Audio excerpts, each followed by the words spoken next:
માછી મહાજન trust દ્વારા વસંત પંચમી અને મહાસુદ પાંચમના શુક્રવારના પવિત્ર દિવસે તારીખ 23/1/2026 થી તારીખ 31/1/2026 સુધી શ્રીમદ ભાગવત કથાનું આયોજન કરવામાં આવ્યું છે। આ ભગવત કથાના વ્યાસપીઠ વક્તા તરીકે પરમ પૂજ્ય શ્રી રવિરામ બાપુ હરિયાણી દ્વારા કથાનું રસપાન કરાવવામાં આવશે। માછી સમાજના કુલગુરુ મહંત ગોપાલદાસજી ડાકોરવાળા અથવા હોળીવાળા મહારાજની પણ ખાસ આ કથામાં અતિથિ વિશેષ તરીકે તેઓ પણ હાજરી આપશે। શુક્રવારના રોજ સવારે 9 કલાકે સત્યનારાયણ મંદિરથી બોરાજેવી શેરી થઈને શોભાયાત્રા પણ કાઢવામાં આવશે। કથા દરમિયાન પરીક્ષિત જન્મ, શ્રી નરસિંહ જન્મ તથા શ્રી વામન જન્મ અને શ્રી રામ જન્મ, કૃષ્ણ જન્મોત્સવ, શ્રી કૃષ્ણ બાળલીલા જેવા વિવિધ કાર્યક્રમોનું આયોજન પણ કથામાં કરવામાં આવશે। તો દમણના ભાવિક ભક્તોને આ કથાનો લાભ લેવા માટે વિનંતી કરવામાં આવી છે।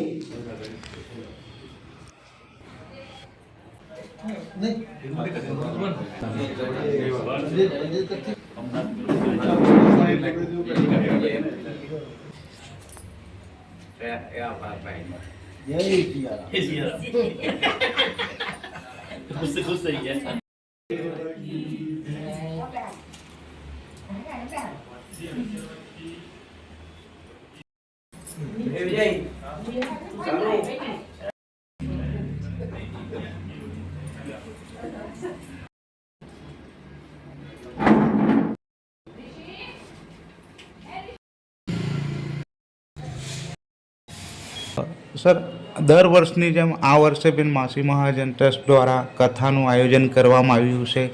કેટલામી કથા છે અને કથાનું આયોજન કેવી રીતનું રહેશે?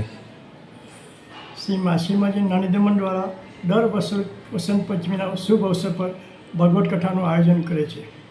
આ વર્ષે અમે સતત 55મી ભગવત કથાનું આયોજન કરી રહ્યા છે।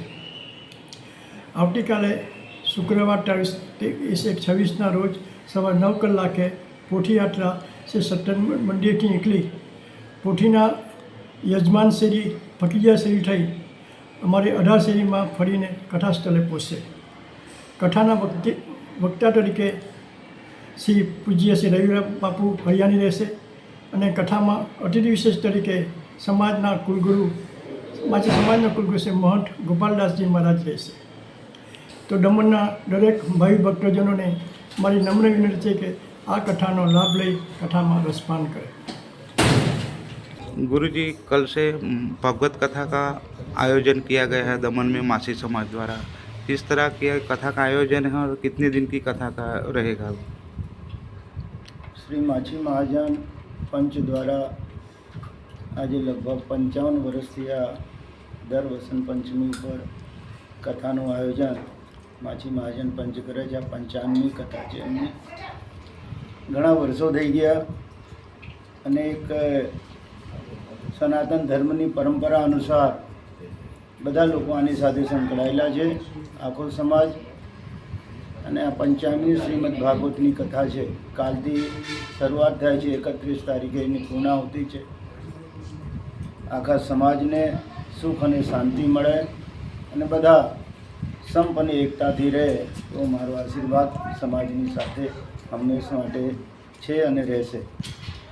હા, કથાનું રસપાન કોણ કરાવશે, કેવી રીતનું રહેશે? રવિ બાપુ છે અને શ્રીમદ ભાગવતની કથા એ કરશે।